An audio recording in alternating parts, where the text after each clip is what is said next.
അൽഹംദുലില്ലാഹി റബ്ബിൽ ആലമീൻ വസ്സലാത്തു വസ്സലാമു അലാ റസൂലില്ലാ. മരണമെന്നുള്ളത് ചില മനുഷ്യരുടെ എല്ലാ പ്രതീക്ഷകളുടെയും സുഖങ്ങളുടെയും അവസാനമാണ്. മരണം ചില മനുഷ്യരുടെ പ്രതീക്ഷകളുടെയും ആനന്ദങ്ങളുടെയും തുടക്കവുമാണ്. അതുകൊണ്ട് തന്നെ നമ്മുടെ മരണം എങ്ങനെയായി തീരണമെന്നത് വളരെ ഗൗരവത്തോടുകൂടെ എൻ്റെ ശബ്ദം കേൾക്കുന്നവരെ നമ്മൾ ആലോചിക്കേണ്ടതുണ്ട്. കുല്ലു നഫ്സിൻ ദാഇഖത്തുൽ മൗത്ത്, ഏതൊരാത്മാവും മരണത്തിൻ്റെ രുചി അത് ആസ്വദിക്കുക തന്നെ ചെയ്യും. രുചി വ്യത്യസ്തമാണ്. കയ്പൊരു രുചിയാണ്, മധുരമൊരു രുചിയാണ്. അങ്ങനെ വ്യത്യസ്തങ്ങളായ രുചികളുണ്ട്. നമ്മുടെ മരണത്തിൻ്റെ രുചി അത് മധുരമാകണമോ അതല്ലെങ്കിൽ മറ്റേതെങ്കിലും തരത്തിലാകേണ്ടതുണ്ടോ എന്ന് നമ്മുടെ കർമ്മങ്ങൾ കൊണ്ട് നാം തീരുമാനിക്കേണ്ടതുണ്ട്. ധിക്കാരിയായ ഫിർഔൻ, ആ ഫിർഔനിൻ്റെ മരണത്തെക്കുറിച്ച് പറഞ്ഞതിന് ശേഷം പരിശുദ്ധ ഖുർആൻ പറയുന്നത് ഫമാ ബക്കത് അലൈഹിമുസ് സമാഉ വൽ അർദ്. ആ ഫിർഔൻ മരണപ്പെട്ടപ്പോൾ അവൻ്റെ കണ്ണിലേക്കും അവൻ്റെ കാതിലേക്കും കടലിലെ വെള്ളം ഊർന്നിറങ്ങിയപ്പോൾ അവൻ മുക്കി അവനെ നശിപ്പിച്ചപ്പോൾ ആകാശമോ ഭൂമിയോ ഒരിറ്റ് കണ്ണുനീര് പൊടിച്ചിട്ടില്ല. അത്രയും വലിയ അഹങ്കാരിയായ ഫിർഔൻ ഈ ലോകത്ത് നിന്ന് വിട പറയുമ്പോൾ പോലും ഈ ലോകത്തിനൊരു മാറ്റവും സംഭവിച്ചിട്ടില്ല. എങ്കിൽ പ്രിയമുള്ളവരെ, എൻ്റെയും നിങ്ങളുടെയും മരണവാർത്ത സംഭവിച്ചാൽ എന്താണ് ഈ ലോകത്തുണ്ടാവുക? നമ്മുടെ മരണവാർത്ത വന്നു കഴിഞ്ഞാൽ നമ്മളെ സ്നേഹിക്കുന്നവർ ഏതാനും സമയം അവർ കണ്ണുനീർ പൊടിക്കും, അവർ കരയും. അറിയുന്നവർ നമ്മുടെ ഫോട്ടോ അവരുടെ സ്റ്റാറ്റസിലേക്ക് വെക്കും.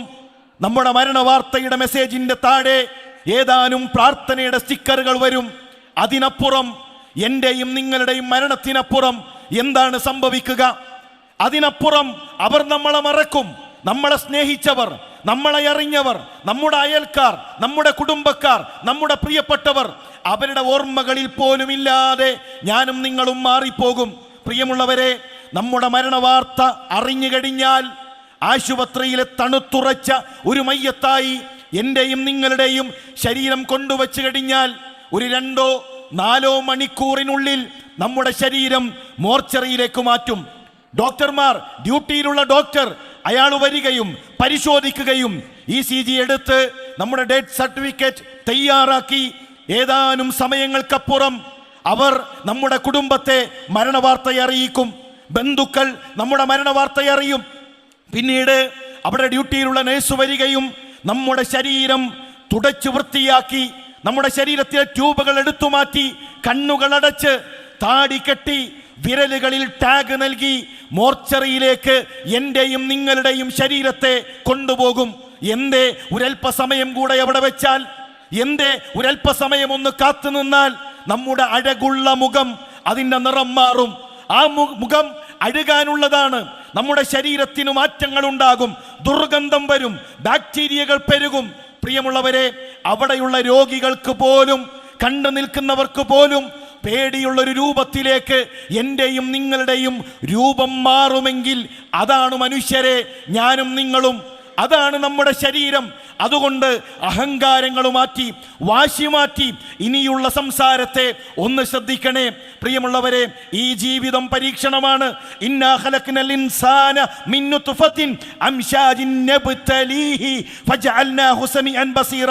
കൂടിച്ചേരുന്നൊരു ബീജത്തിൽ നിന്ന് മനുഷ്യനെ സൃഷ്ടിച്ചത് നബ്തലീഹി, അവനെ പരീക്ഷിക്കുന്നതിന് വേണ്ടിയിട്ടാണ്. പരീക്ഷണമാണ് ഈ ജീവിതം, പരീക്ഷണമാണ് നമ്മുടെ മരണം. അല്ലദീ ഖലഖൽ മൗത വൽ ഹയാത ലിയബ്ലുവക്കും അയ്യുക്കും അഹ്സനു അമല.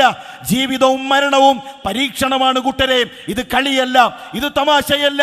ദുനിയാവിന്റെ പളവളപ്പുകളിൽ അങ്ങ് ജീവിച്ച് മരണത്തോടുകൂടെ എല്ലാം അവസാനിച്ചു എന്ന് മനുഷ്യരെ കരുതേണ്ടതില്ല. ഈ ജീവിതം പരീക്ഷണമാണ്. ഈ ജീവിതത്തിൽ നമുക്ക് നന്ദിയുള്ളവരാകാനുള്ള അവസരമുണ്ട്, നന്ദികേട് കാണിക്കാനുള്ള അവസരവുമുണ്ട്. ഇന്നാ ഹദൈനാഹു സബീല ഇമ്മാ ശാകിറൻ വ ഇമ്മാ കഫൂറ. ഇവിടെ നന്ദി കാണിക്കാം, നന്ദികേട് കാണിക്കാം. ഏറ്റവും വലിയ നന്ദി എന്നുള്ളത് നമ്മളെ സൃഷ്ടിച്ച സട്ടാവിനെ ആരാധിക്കുക എന്നുള്ളതാണ്. മനുഷ്യരെ, ഏറ്റവും വലിയ നന്ദികേട് എന്നുള്ളത് സൃഷ്ടിച്ചത് റബ്ബാണെങ്കിൽ, അന്നം നൽകുന്നത് റബ്ബാണെങ്കിൽ, നിയന്ത്രിക്കുന്നത് റബ്ബാണെങ്കിൽ, ആ റബ്ബിനെ വിട്ടുകൊണ്ട് അല്ലാഹുവല്ലാത്ത മനുഷ്യരിലേക്ക് കൈകൾ നീട്ടലാണ്. പരിശുദ്ധ ഖുർആൻ ഓർമ്മപ്പെടുത്തുന്ന വല്ലാത്ത ഒരാശയമുണ്ട്. ഇന്നല്ലദീന തദ്ഊന മിൻ ദൂനില്ലാഹ്. അല്ലാഹുവിന് പുറമെ പ്രാർത്ഥിക്കുന്ന മനുഷ്യരെ, കൈകൾ കൊണ്ട് കൊത്തിയുണ്ടാക്കിയ വിഗ്രഹങ്ങളിലേക്ക് കൈകൾ നീട്ടുന്നവരെ, നിങ്ങളെപ്പോലെ ദുർബലന്മാരായ മനുഷ്യരുടെ അരികിലേക്ക് കൈകൾ നീട്ടുന്നവരെ, മരണപ്പെട്ട മനുഷ്യരുടെ ജാരങ്ങളിൽ നിന്ന് പ്രശ്നങ്ങൾ ഇറക്കി വെക്കുന്നവരെ, അല്ലാഹുവിന് പുറമെ വിളിച്ചു പ്രാർത്ഥിക്കുന്നവരെ, ഇബാദുൻ അംസാലുക്കും, അവർ നിങ്ങളെപ്പോലുള്ള ഇബാദുകളാണ്, മനുഷ്യരാണ്. കണ്ണുണ്ടെങ്കിൽ അവർ കാണും, കാതുകൊണ്ട് അവർ കേൾക്കും, കൈകൾ കൊണ്ട് പിടിക്കും. അങ്ങനെ കാണാൻ കഴിയുന്ന, കേൾക്കാൻ കഴിയുന്ന നിങ്ങളെപ്പോലെ പഞ്ചേന്ദ്രിയങ്ങൾ ഉപയോഗിച്ചിരുന്ന ദുർബലന്മാരായ മനുഷ്യരാണ്, ഇബാദുകളാണ്. പ്രിയമുള്ളവരെ, ഇബാദുകളിലേക്കാണോ, മനുഷ്യരിലേക്കാണോ, ദുർബലന്മാരായ ആളുകളിലേക്കാണോ നമ്മൾ കൈകൾ നീട്ടേണ്ടത്? പരിശുദ്ധ ഖുർആൻ നമ്മളെ ഓർമ്മപ്പെടുത്തുകയാണ്. അതുപോലെ തന്നെ യാ അയ്യുഹന്നാസ്, ഖുർആനിന്റെ വിളിയാണ്. യാ അയ്യുഹന്നാസ്, മനുഷ്യരെ, ദുരിബ മസലുൻ ഫസ്തമിഊ ലഹ്. നിങ്ങളൊരു ഉദാഹരണം ശ്രദ്ധിച്ചു കേൾക്കണേ. ഒരു ഉദാഹരണം ഇതാ നിങ്ങൾക്ക് പറയപ്പെടാൻ പോവുകയാണ്, അതൊന്ന് ശ്രദ്ധിച്ചു കേൾക്കണേ. ഇന്നല്ലദീന തദ്ഊന മിൻ ദൂനില്ലാഹ് ലൻ യഖ്ലുഖൂ ദുബാബാ. മനുഷ്യരെ, നിങ്ങൾ അല്ലാഹുവിന് പുറമെ വിളിച്ചു പ്രാർത്ഥിക്കുന്നവർ, വ്യത്യസ്തങ്ങളായ മതക്കാരുണ്ടല്ലോ, അവർ വിളിച്ചു പ്രാർത്ഥിക്കുന്ന ദൈവങ്ങളുണ്ടല്ലോ, അവർ വിളിച്ചു പ്രാർത്ഥിക്കുന്ന വിഗ്രഹങ്ങളുണ്ടല്ലോ, ജീവിച്ചിരിക്കുന്ന ആൾ ദൈവങ്ങളുണ്ടല്ലോ. അങ്ങനെ വിളിച്ചു പ്രാർത്ഥിക്കുന്ന ആരാകട്ടെ, അവരാരും ഒരീച്ചയെപ്പോലും സൃഷ്ടിച്ചിട്ടില്ല. ഒരു 10 മില്ലിഗ്രാം ഭാരം വരുന്ന ഒരു കൊച്ചു പ്രാണിയെപ്പോലും, ഒരീച്ചയെപ്പോലും ഈ ലോകത്ത് സൃഷ്ടിക്കാത്ത മനുഷ്യരോട്, ദുർബലന്മാരോട്, അവരോടാണോ നിങ്ങൾ വിളിച്ചു പ്രാർത്ഥിക്കുന്നത്? ചോദിക്കുന്നവനും ചോദിക്കപ്പെടുന്നവനും ദുർബലന്മാരാണ്. നമുക്ക് വേണ്ടത് ദുർബലന്മാരായ നമ്മളെപ്പോലുള്ള മനുഷ്യരോടല്ല പ്രാർത്ഥിക്കേണ്ടത്. ഖാലിഖായ, റാസിഖായ, മുദബ്ബിറായ, ലോകത്തുള്ള കോടിക്കണക്കിന് മനുഷ്യരെ സൃഷ്ടിച്ച, അവർക്കന്നം നൽകുന്ന, അവരുടെ ഉപജീവനം നൽകുന്ന ആ റബ്ബിനോട് വിളിച്ചു പ്രാർത്ഥിക്കാൻ പ്രിയമുള്ളവരെ നമുക്ക് സാധിക്കേണ്ടതുണ്ട്. ഖുർആനിന്റെ ഒരു വിളിയുണ്ട്. ഖുൽ, നബിയെ പറയുക, യാ അഹ്ലൽ കിതാബ്, വേദക്കാരെ, വേദക്കാരെ, വേദം നൽകിയവരെ, വേദങ്ങളിലൂടെ ദർശനങ്ങൾ പഠിച്ചവരെ, തആലൗ, തആലൗ, നിങ്ങൾ കടന്നു വരിക, ഇലാ കലിമത്തിൻ സവാഇൻ ബൈനനാ വബൈനക്കും, നമുക്കിടയിൽ തർക്കമില്ലാത്തൊരാദർശത്തിലേക്ക്, നമുക്കിടയിൽ അഭിപ്രായ വ്യത്യാസങ്ങളില്ലാത്ത ഒരാദർശത്തിലേക്ക്. അതേതാണെന്നറിയുമോ? അല്ലാ നഅ്ബുദ ഇല്ലല്ലാഹ് വലാ നുശ്രികു ബിഹി ശൈആ. ആ റബ്ബല്ലാതെ, സൃഷ്ടിച്ച സട്ടാവിനെയല്ലാതെ മറ്റൊരാളെ ആരാധിക്കരുത് എന്ന ആദർശത്തിലേക്ക്, തൗഹീദിലേക്ക്. ആ റബ്ബിൽ, സൃഷ്ടിച്ചത് റബ്ബാണെങ്കിൽ ആ റബ്ബിലേക്ക് ഏതെങ്കിലും ദുർബലന്മാരായ മനുഷ്യന്മാരെ, പറഞ്ഞയക്കപ്പെട്ട പ്രവാചകന്മാരെ, നാട്ടി നിർത്തിയ മരങ്ങളെ, പുണ്യപുഷ്പങ്ങളെ, ജാരങ്ങളെ ഒന്നിനെയും പങ്കു ചേർക്കരുതേ എന്ന ആദർശത്തിലേക്ക് തആലൗ, മറ്റു മതക്കാരെ, സഹോദരന്മാരെ, സുഹൃത്തുക്കളെ, കടന്നു വരണമെന്ന പരിശുദ്ധ ഖുർആനിന്റെ ആഹ്വാനമുണ്ട്.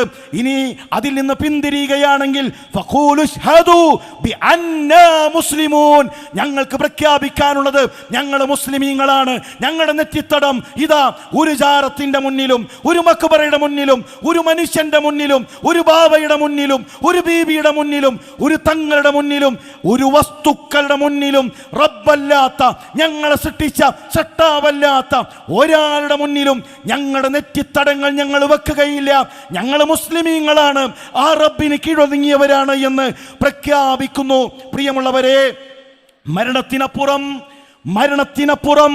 ഈ ഏറ്റവും വലിയ സത്യം നമ്മൾ തിരിച്ചറിയും.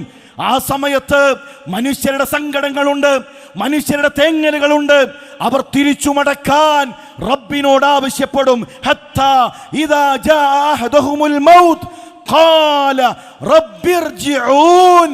ആ മരണം നിങ്ങളുടെ തൊണ്ടക്കുടിയിലേക്ക് എത്തിയാൽ, ഈ ലോകത്ത് നിന്ന് യാത്ര തിരിക്കുന്ന സമയത്ത് എല്ലാ അഹങ്കാരങ്ങളും, നമ്മുടെ സമ്പത്തിന്റെ, നമ്മുടെ തറവാടിത്തത്തിന്റെ, നമ്മളുടെ അധികാരത്തിന്റെ, നമ്മുടെ പൊങ്ങച്ചത്തിന്റെ എല്ലാം ഇട്ടൊഴിഞ്ഞ് ഈ ലോകത്ത് നിന്ന് തിരിച്ചറിയുമ്പോൾ തിരിച്ചു പോകാനുള്ള സമയമായി എന്ന് നമ്മൾ അറിയുമ്പോൾ റബ്ബിനോട് പറയുമെന്നാണ്, ഒന്ന് മടക്കി അയക്കണേ, ലഅല്ലി അഅമലു സാലിഹൻ ഫീമാ തറക്തു. ഞാൻ ഉപേക്ഷിച്ച അമലുകളുണ്ട്, അത് ചെയ്യാമെന്ന് പറയുമ്പോൾ പ്രിയമുള്ളവരെ, പിന്നീട് അവസരങ്ങളില്ല. ഈ ദുനിയാവ് അമലിന്റെ ലോകമാണ്. പ്രിയമുള്ളവരെ, ഇതാണ് അമലിന്റെ ലോകം. മരണം വിളിച്ചാൽ അമലിന് സമയമില്ല, അമലിനുള്ള അവസരങ്ങളില്ല. അതുകൊണ്ട് നന്മകളിലേക്ക് ധൃതിപ്പെടണേ. ഒരു അധ്യാപകൻ 2 വിദ്യാർത്ഥികളെ വിളിച്ച് അവരുടെ കയ്യിൽ ഒരു കോയിൻ നൽകി, 1 രൂപ നൽകിയിട്ട് പറഞ്ഞു, ഒരു റൂം കാണിച്ചു കൊടുത്തുകൊണ്ട് പറഞ്ഞു, ഈ റൂമിൽ 1 രൂപ കൊണ്ട് നിങ്ങൾക്ക് എന്ത് കിട്ടുമോ അത് നിറക്കണം. 2 വിദ്യാർത്ഥികളും ഉടനെ അവരാ ക്ലാസ് റൂമിൽ നിന്ന് പുറത്തേക്ക് പോയി. ഒരുത്തൻ ഒരുപാട് മാലിന്യ കൂമ്പാരങ്ങൾ കൊണ്ടുവന്ന് ആ റൂമിൽ നിറച്ചു. അധ്യാപകൻ വന്നു നോക്കുമ്പോൾ മാലിന്യങ്ങളാണ്, ദുർഗന്ധമാണ്. രണ്ടാമത്തവൻ, അവനും ആ 1 രൂപ കൊണ്ട് എന്തോ 2 വസ്തുക്കൾ വാങ്ങിയിട്ടുണ്ട്. അധ്യാപകൻ ചെന്ന് നോക്കിയപ്പോ അവൻ ഒരു മെഴുകുതിരി വാങ്ങി വെളിച്ചം നിറച്ചിരിക്കുന്നു, ഒരു ചന്ദനത്തിരി വാങ്ങി സുഗന്ധം നിറച്ചിരിക്കുന്നു. പ്രിയമുള്ളവരെ, 2 പേർക്കും കിട്ടിയത് ഒരേ കോയനാണ്. ലോകത്തെല്ലാ മനുഷ്യർക്കും ഒരേ ആയുസ്സാണ്, ഒരേ സമയമാണ്. അതിൽ മാലിന്യങ്ങൾ നിറക്കാതെ സംഗീതത്തിന്റെ, ലഹരിയുടെ, തോന്നിവാസങ്ങളുടെ, ആർഭാടത്തിന്റെ പിറകെ പോയി അങ്ങനെ മാലിന്യങ്ങൾ ജീവിതത്തിലേക്ക് വാരിക്കൂട്ടാതെ ലോകത്തിന് വെളിച്ചം പകരാൻ, ലോകത്തിന് സുഗന്ധം പകരാൻ, ലോകത്തിന് ഈ നന്മയുടെ സന്ദേശം പകരാൻ നമ്മുടെ ജീവിതത്തെ ക്രമീകരിക്കണേ എന്ന് ഓർമ്മപ്പെടുത്തുകയാണ്. റബ്ബ് അതിന് തൗഫീക്ക് നൽകി അനുഗ്രഹിക്കട്ടെ. അസ്സലാമു അലൈക്കും വറഹ്മത്തുള്ളാഹി വബറകാത്ത്.